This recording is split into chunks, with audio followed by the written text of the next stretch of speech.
নমস্কার বন্ধুরা, সুপ্রভাত। আমি নদিয়া জেলার পাপিয়া এপি ডেলি ব্লগে সকল বন্ধুদের জানাই স্বাগত। তোমরা কেমন আছো সবাই? আশা করছি সবাই ভালো আছো আর সুস্থ আছো। আমিও না বেশ ভালো আছি। আজকে হচ্ছে মঙ্গলবার। এখন ঘড়িতে বাজে সকাল 6টা। এখন থেকে তোমাদেরকে সাথে নিয়ে ব্লগটা শুরু করছি। আশা করছি ব্লগটা কিছুটা হলেও ভালো লাগবে।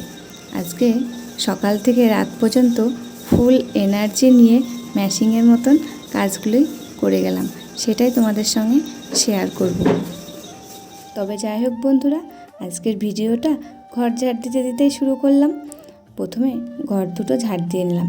দুটো বলতে একটা ঘর আর একটা ডাইনিং। ওই ডাইনিংটা তো নতুন করেছি, তোমাদেরকে তো বলেছি আগের ভিডিওয়। তারপরে যাই হোক বন্ধুরা, ভিডিওটা স্কিপ না করে সম্পূর্ণ ভিডিওটা দেখার অনুরোধ রইল। তবে যাই হোক বন্ধুরা, ঘরটা আমার মোছা হয়ে গেল।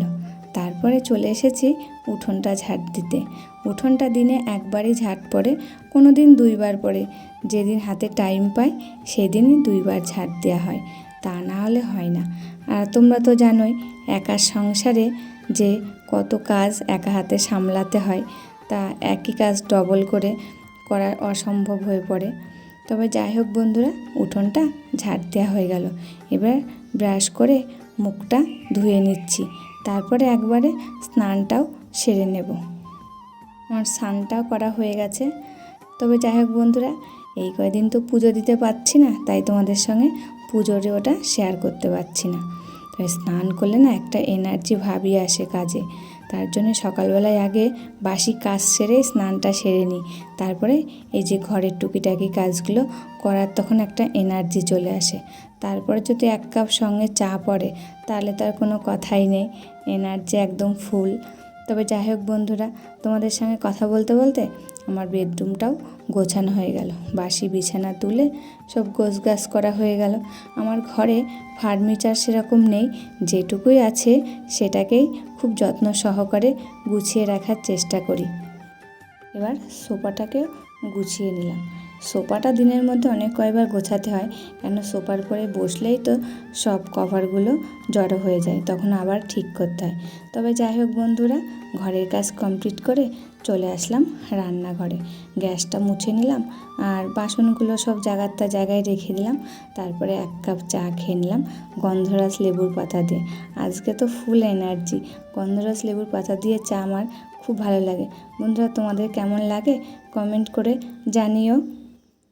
তবে যাই হোক বন্ধুরা, চা খেয়ে চলে এসেছি সকালে খাবার রেডি করতে।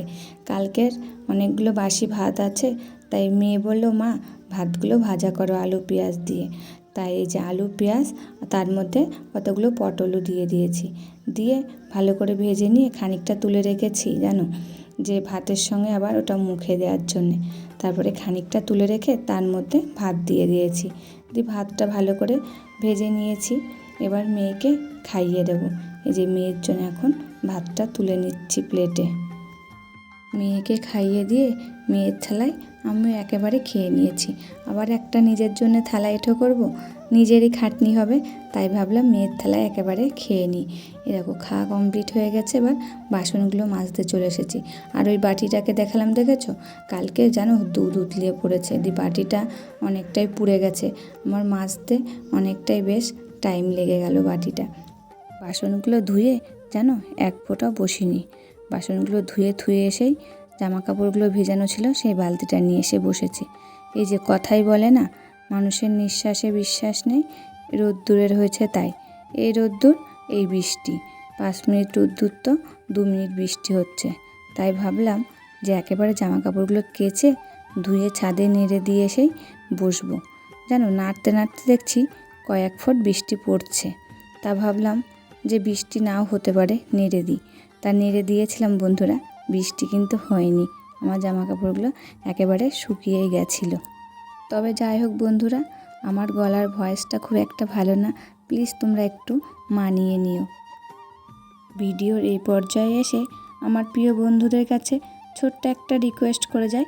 আমি একজন সাধারণ হাউসওয়াইফ, আমার কাজবাজগুলো অতি সাধারণ। তোমাদের যদি ভালো লাগে প্লিজ একটা লাইক করে দিও। একটা লাইকে পরবর্তী ভিডিও বানাতে আমাকে মোটিভেট করে। আর কমেন্ট করে জানিও ভিডিওর কোনো অংশ ভালো লাগলে, আর বন্ধুদের মধ্যে শেয়ার করো আর সাবস্ক্রাইব করে আমার পাশে থেকো। তবে যাই হোক বন্ধুরা, তোমাদের সঙ্গে কথা বলতে বলতে জামা কাপড়গুলো নাড়া হয়ে গেল। তারপরে ঘরে এসে একটু এডিটিংয়ের কাজ করলাম, করে নিয়ে এই যে আমার সেলাইয়ের কাজটা নিয়ে বসে পড়েছি। সেলাইয়ের কাজটা করতে করতে বাবা আর বাবার ছেলে বাড়ি চলে এসেছে। আখের গুড় ভিজানো ছিল, সেটা দিয়ে শরবত করে দিলাম ওদেরকে। কাজের থেকে বাড়ি আসার সময় বাবার ছেলে মাংস নিয়ে এসেছে, এখন মাংস রান্না করতে বলছে। আমি বললাম এখন আর রান্না করব না, অনেক তরকারি রয়েছে ফ্রিজে, সেইগুলো আজকে খাবো। মাংসটা ধুয়ে রেখে দিই, কালকে করব না রাতে করে দেবো। তা ভেবেছিলাম রাতেই করব, কিন্তু রাতেও করা হয়নি বন্ধুরা। তবে যাই হোক, এদিকে আমার ভাত হয়ে গেল, আর এই দেখো কত তরকারি রয়েছে। আর করলাম বেসমের বড়া ভাজা। এই দিয়ে দুপুরের আজকে খাওয়া দাওয়াটা হয়েছে আমাদের। দুপুরে খাওয়া দাওয়া করার পর আর কোনো ভিডিও করিনি, কেন বলো তো? হচ্ছে আমার জামা ছিল মেশিনে অনেকগুলো, সেইগুলো এই যে নামালাম, বিকেল হয়ে গেল। এখন এই জামাগুলো ভাঁজ করে নিচ্ছি, আর যে জামা কাপড়গুলো কেচেছিলাম সেইগুলো একেবারে ভাঁজ করে নেব। নিয়ে ভাবছি গাটা আর একবার ধোবো, যেহেতু সকালে স্নান করেছি আর সারাদিন এত কাজ করেছি, গা ঘেমে গেছে। তার জন্য ভাবছি একেবারে এই কাজগুলো কমপ্লিট করে গাটা ধুয়ে নেব সন্ধ্যের আগে। তার সন্ধ্যার আগে গাটা ধুতে পারিনি বন্ধুরা, সন্ধ্যার পরেই গাটা ধুয়েছি। এই যে জামা কাপড়গুলো ভাঁজ করে জায়গায় রেখে দিলাম। তারপর দেখছি কটা বোতলে জল নেই, সেই বোতলগুলোও একবারে ভরে তুললাম। তবে ফাঁকা বোতল থাকলে না শুধু ঠক করে পড়ে যায় হাওয়া হলে। তারপর জল ভরতে ভরতে একেবারে আমাদের জলও শেষ হয়ে গেছে, তাই ঢপটা নামিয়েছিলাম, তাহলে মনে থাকবে যে জল নেই। এবার আমি গা ধুয়ে চলে এসেছি চা বসাতে। চাটা আগে বসিয়ে দিয়েছিলাম, তারপরে আম তেল দিয়ে মুড়ি মাখিয়ে দিলাম, সাথে সিঙ্গারা। সেটা হচ্ছে আমাদের সন্ধ্যের টিফিন। তারপরে আর কোনো ভিডিও করিনি। এখন বাজে 11:15, এই যে রাতের খাবার বাড়ছি। তবে যাই হোক বন্ধুরা, আজকের ভিডিওটা এই পর্যন্ত। আবার দেখা হবে পরবর্তী ভিডিওতে। ততক্ষণে তোমরা ভালো থাকবে, সুস্থ থাকবে।